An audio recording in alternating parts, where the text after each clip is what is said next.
dia nilainya itu lebih tinggi daripada teman-temannya yang di pilihan 2 itu, Pak.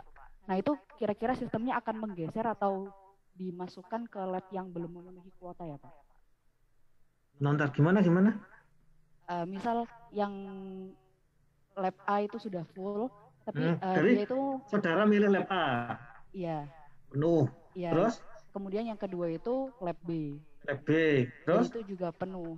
penuh. Terus Nah, itu sistemnya kita tapi di berarti lab saudara B. masuk lab selanjutnya C. Oh, berarti bukan menggeser yang lab B gitu ya, Pak? Enggak.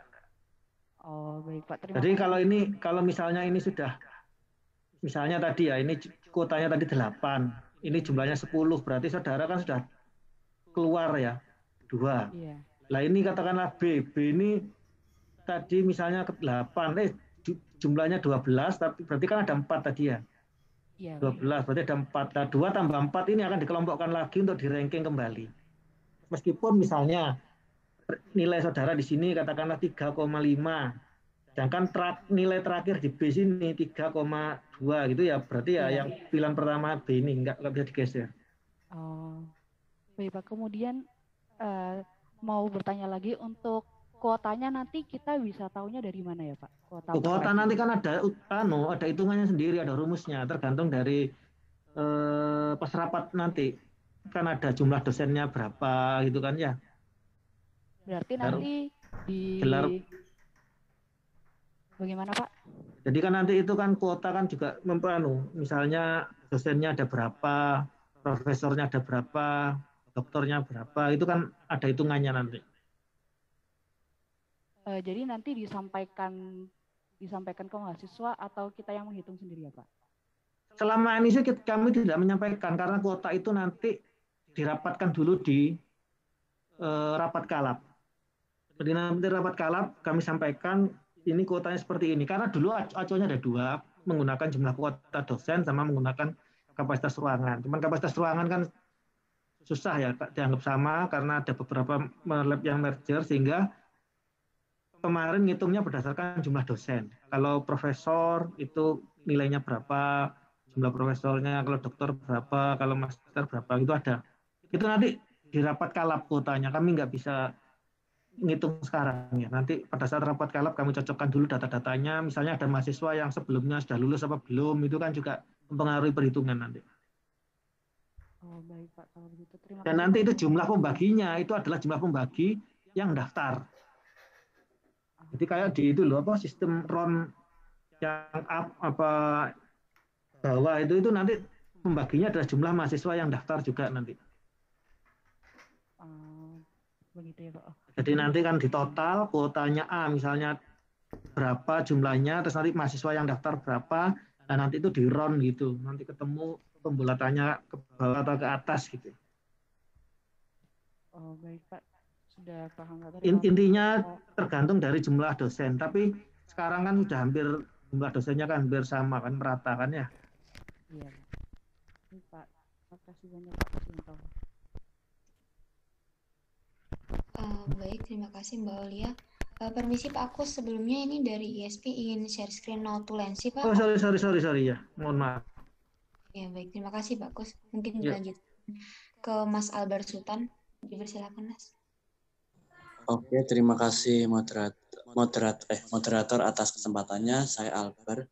Ingin bertanya Pak, tadi saya mendengar bahwa nilai TOEFL itu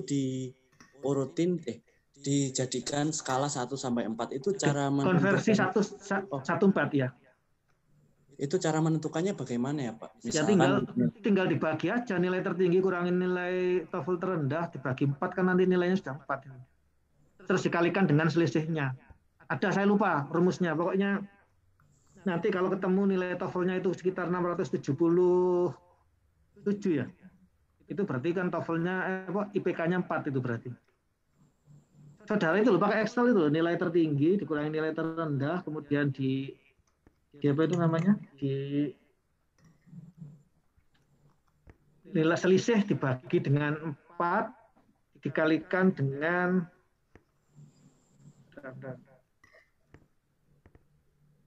Saya juga lupa. dikalikan nilai kita, Pak. Apa seperti itu, Pak? Oh iya, betul. Bentar. Nilainya dikalikan dengan pokoknya nilai tertinggi dikurangi terendah ya. Kemudian dibagi dengan apa nilai tertinggi dikurangi, sebentar saya cek dulu ya.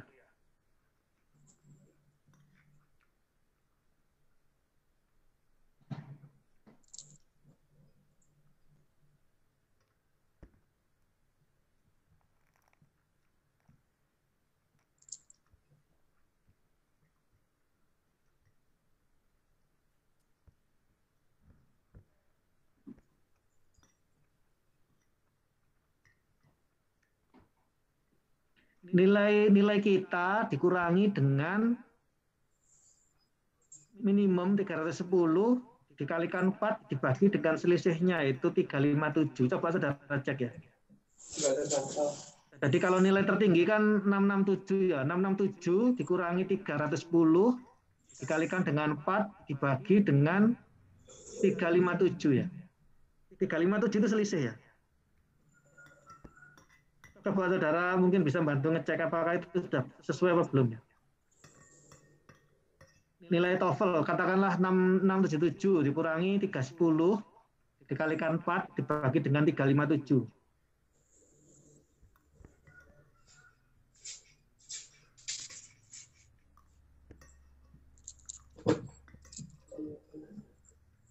Harusnya keluarnya 4 harusnya.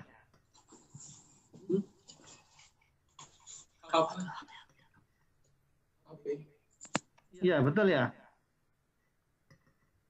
Iya, itu betul hasilnya 4. Jadi nilai TOEFL saudara dikurangi 310 dikalikan 4 dibagi dengan 357. 357 selisih nilai 667 dikurangi 310. Itu notulennya nggak usah ditulis, ada rumusnya tapi saya lupa itu. Jelai.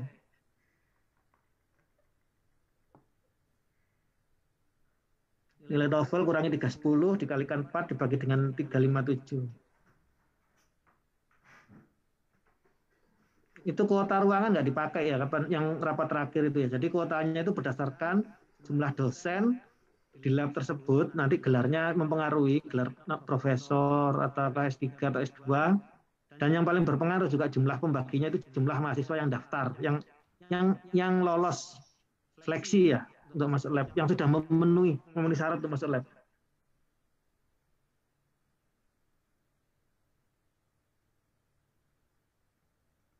Jadi kotanya tidak bisa ditentukan.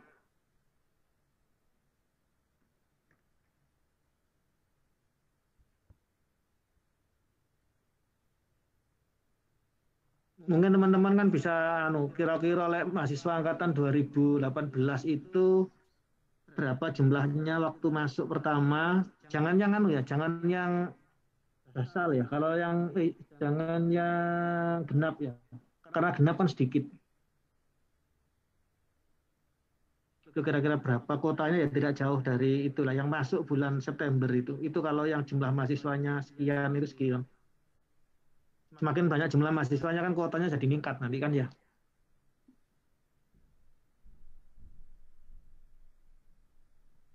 Ya. Apakah ada yang tanyakan lagi? Terima kasih.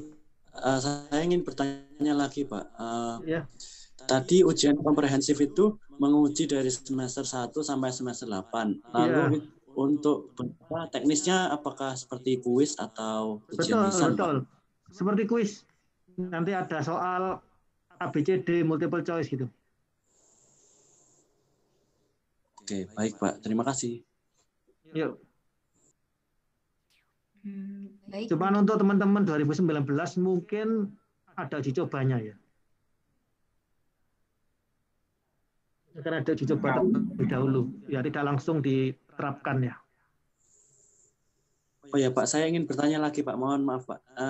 Ujian komprehensif ini individu atau per partner Pak? Ya individu lah, kan nanti nilainya kan 10% kan masuk itu. Tapi ujian kompre ini masih masih apakah akan diterapkan dengan teman-teman 2019 atau nanti sifatnya masih uji coba itu belum bisa dipastikan karena nanti akan kami sosialisasikan lagi ke rapat pleno dosen ya. Harapannya paling tidak sudah jadi nanti sistemnya sudah siap hingga nanti seandainya teman-teman 2019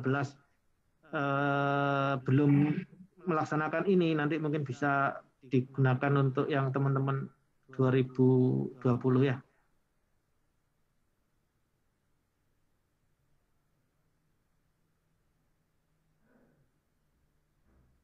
Tujuannya karena banyak masukan dari alumni bahwa apa itu namanya pada saat interview, pada saat tes itu nilai itu fundamental dasar-dasarnya itu banyak yang kurang gitu, sehingga nanti kami pada saat tim departemen itu PJM departemen itu mengusulkan bagaimana kalau diadakan ujian kompre.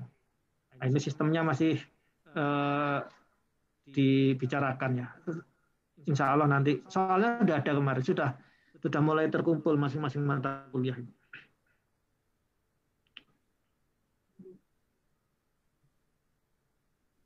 Baik, ada lagi atau sudah cukup jelas? Dari saya cukup, Pak. Oke. Mungkin dilanjutkan ya, Pak. Ini ada Ya. Mbak Tarisa, silakan Mbak Tar. Baik, terima kasih kesempatannya. Saya Ajeng dari 2019. Jadi ini Pak, saya mau konfirmasi.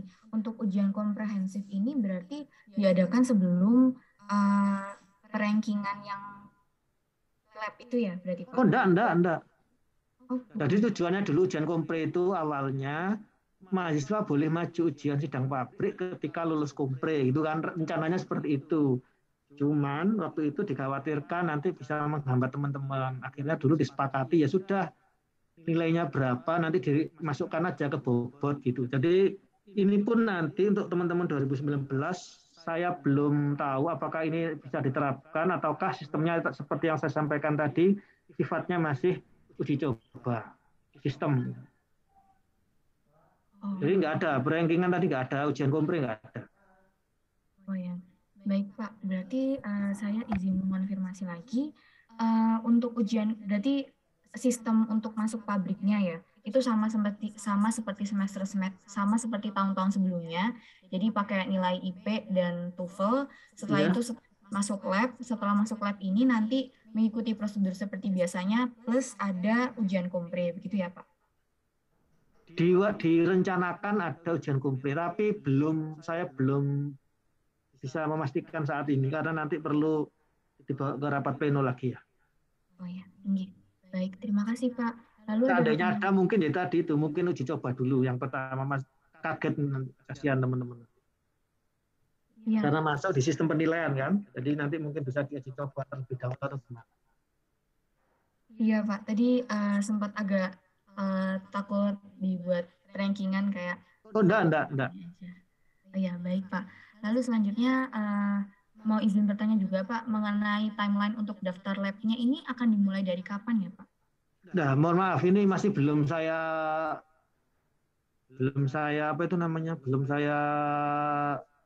jadwalkan karena ini minggu depan kan masih ada akreditasi, visitasi, ujian. Jadi nanti akan kami infokan jauh-jauh, paling enggak 1 minggu sebelum deadline nanti kami umumkan ke teman-teman IMATEK melalui teman ESP ya. Oh iya, baik. Paling nanti kan setelah pendaftaran kami kan harus ngecek timeline-nya itu. Paling enggak itu butuh 3 harian ngecek. Setelah itu kami harus mengundang kepala penelitian untuk menentukan masuk lab mana. Nah, jadi yang jelas paling tidak 2 minggu sebelum FRS atau 1 minggu sebelum FRS itu sudah teman-teman itu sudah tahu informasinya bahwa teman-teman akan masuk lab mana. Karena tadi hubungannya dengan milih mata kuliah pilihan kan, milih mata kuliah LBE tadi kan harus sesuai dengan labnya masing-masing ya. Iya Pak. Nanti akan saya infokan ke teman-teman ISP ya. Baik, terima kasih banyak Pak Kus untuk penjelasannya. Ya. Mungkin Pak, perkiraan saya ya sekitar Juli minggu ketiga gitu mungkin pendaftaran mungkin ya. Ya, baik Pak. Nanti saya infokan lah. Tapi setelah saya infokan 1 minggu sebelumnya, 1 minggu itu paling enggak waktu pendaftarannya dibuka selama 1 minggu biar teman-teman, karena ada yang KP khawatirnya kehilangan lost informasi gitu ya, jadi nanti terlambat daftar gimana ya. Iya Pak, terima kasih banyak Pak. Yuk sama. Ada yang lain udah? Masih ada Pak, ini Mbak Arnita. Dipersilakan Oh Mbak. ya. Ya, terima kasih sebelumnya. Saya ingin bertanya Pak, sebelumnya saya Arnita dari RPL 21. Saya mau nanya untuk sistem rankingan lab ini bagi angkatan yang reguler dan RPL itu sama atau tidak ya Pak? Kalau sama itu berarti RPL bakal saingan sama reguler atau bagaimana? Terima Nah itu, kasih. ini nanti sekali lagi itu akan diputuskan pada saat rapat kepala lab penelitian itu. Tapi pengalaman kami di 2 periode sebelumnya, bahwa nanti teman-teman RPL ini nanti kompetisinya juga sama-sama teman-teman RPL ya. Karena jumlahnya kan juga tidak terlalu banyak ya. Kalau teman RPL paling kan 1 lab 1 atau maksimal 2 kan. Iya Pak. Jadi 2 tahun sebelumnya itu terpisah. Ya. Baik kalau gitu Pak. Berarti nanti dikonfirmasi lagi ya Pak ya? Nah itu nanti pada saat rapat itu kan keputusan rapatnya gimana? Rapat kepala lab penelitian itu. Tapi dari pengalaman 2 tahun ini, 2 tahun RPL 2020 dan 19 itu RPL-nya itu di-rankingkan sama teman-teman RPL sendiri. Jadi nanti karena jumlahnya RPL kan cuma satu lab itu kan 1, paling banyak 2. Jadi nanti kalau biar tujuannya itu tersebar di masing-masing semua lab, tidak gumpul di lab tersebut ini. Baik Pak, terima kasih Pak. Baik, terima kasih Mbak Rita. Ini masih ada Mas Narendra Pak. Silakan Mas Naren.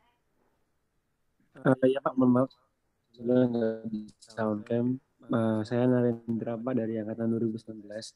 Untuk yang IUP bagaimana Pak ya? Kan masih ada 2 orang yang stay di Indonesia itu Pak. Sama. Apakah pengaruh IUP nanti jelas kami sendirikan karena kan saingannya biar dengan IUP gitu. Oke, baik. Terima kasih Pak. Itu aja sih Pak untuk pertanyaannya. Iya.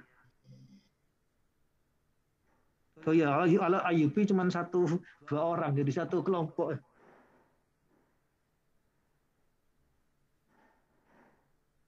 Baik. Jadi kalau satu kelompok mungkin teknisnya diberi prioritas mungkin ya, karena kan satu kelompok disuruh milih dulu mungkin nanti pilihan. Nggak tahu nanti itu tergantung rapat kepala lab.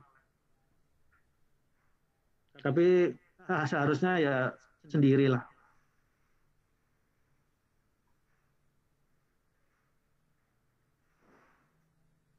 Baik Pak Kus, apakah dilanjutkan lagi Pak? Silakan. Masih ada dah? Masih ada Mbak Nidia Pak. Silakan Mbak Nidia. Oke, terima kasih. Selamat siang Pak Kusdianto. Saya mau bertanya terkait tadi pertanyaan yang pertama yang dari Aulia. Itu kan kalau misal saya milih lab A sebagai pilihan pertama dan lab B sebagai pilihan kedua, terus nilai saya 3,5, terus saya nggak bisa masuk ke lab A, jadinya saya harusnya kan masuk ke lab B karena di lab B yang paling bawah itu nilainya 3,2. Nah itu tadi kenapa kok saya nggak bisa masuk ke lab B ya Pak? Terus akhirnya nanti saya bakal masuk ke lab yang mana? Jadi itu tadi seperti yang saya sampaikan ya. Jadi pertama itu kami ranking dulu, misalnya kapasitas dari pilihan pertamanya dulu didahulukan. Kalau tidak masuk di kuotanya, tidak masuk ke lab yang dipilih, maka itu akan dikeluarkan dari rankingan. Nanti itu akan digrupkan, dikelompokkan lagi dengan teman-teman yang keluar dari lab tersebut, yang dari lab yang lain tadi. Oh berarti kayak pilihan pertamanya itu, maksudnya dia nggak mungkin gimana ya? Ininya kayak pilihan pertama itu kayak masih yang diutamakan gitu ya Pak, walaupun nanti Betul, ada. jadi kalau dari selama ini kan kami ranking dulu misalnya masuk lab A, yang pilihan 1 diambil dulu semuanya jumlahnya berapa. lab B pilihan satunya dulu di data berapa, lab B berapa, lab D berapa, lab dan seterusnya. Dan nanti ini setelah rapat nanti perhitungan disimulasikan itu jumlah kuotanya berapa di masing-masing lab.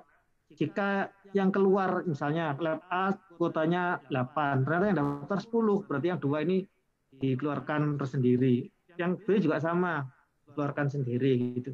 Nanti dari yang sisa keluar tadi itu dikumpulkan, dijadikan satu, kemudian di ranking kembali. Setelah itu nanti yang paling atas itu berhak untuk menentukan oh ini pilihan satunya kemana. Kalau sudah penuh berarti kemungkinan dia kedua. Kalau penuh ketiga gitu, dan seterusnya. Oke. Ya baik, terima kasih Pak.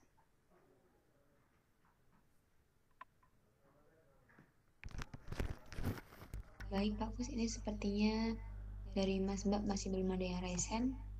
Mungkin dari Mas Mbak yang lainnya apakah ada pertanyaan? Kalau nanti misalnya ada daftar, mohon untuk bisa jangan sampai terlambat ya. Nanti karena apa? Karena nanti mempengaruhi itu nanti jumlah total peserta diputar itu kan nanti jadi lagi. Jadi mohon untuk jangan sampai terlambat kalau daftar karena nanti mempengaruhi jumlah kuota di lab.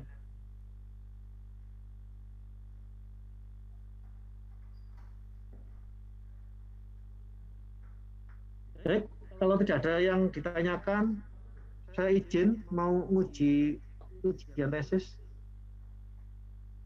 Mungkin bisa dilanjutkan sosialisasi masing-masing lab ya. Nanti insya Allah saya setelah selesai saya balik lagi. Apakah masih ada, Wida? Ini belum ada yang raise hand lagi, Pak. Oke, berarti nanti kalau misalnya ada yang ditanyakan, mungkin bisa dibantu teman-teman ISP ya. Nanti bisa ditanyakan ke saya ya. Baik, Pak. Gimana? Saya rasa cukup ya?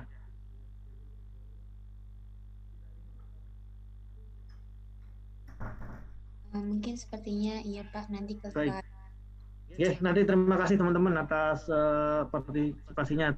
Saya hanya menekankan bahwa sebenarnya masuk lab manapun itu insya Allah sama semua ya. Jadi silahkan nanti teman-teman mendiskusikan dengan partnernya masing-masing. Tapi intinya tadi bahwa masuk lab manapun adalah sama ya. Karena tadi seperti yang disampaikan Bu Widi juga bahwa departemen ini sudah menganggarkan untuk penelitian mahasiswa itu ada dananya gitu ya. Jadi paling tidak membantu teman-teman dalam mengerjakan tugas penelitian. Baik, terima kasih Ida, terima kasih juga teman-teman panitia dan teman-teman partisipan lainnya. Mohon maaf jika ada kata yang kurang tepat atau mungkin jawaban yang belum sesuai atau kurang memuaskan. Nanti kalau misalnya ada ada yang perlu didiskusikan lagi, silahkan nanti bisa disampaikan ke teman-teman ISP, nanti biar teman-teman ISP bisa menghubungi saya. Baik, saya akhiri. Assalamualaikum warahmatullahi wabarakatuh. Selamat siang dan salam sejahtera untuk semuanya. Sukses selalu ya untuk semuanya. Waalaikumsalam. Terima kasih Pak Kus. Saya izin dulu ya, saya tak uji dulu ya. Iya, monggo Pak. Terima kasih Pak. Sekian sesi Open Talk tugas akhir. Dilanjutkan acara selanjutnya yaitu Lab Expo yang akan dibantu oleh rekan saya sebagai moderator yaitu Rifki. Sekian dari saya, terima kasih. Oke, baik Wida atas kesempatannya. Untuk Laboratorium Expo sebagai sesi yang berikutnya ini akan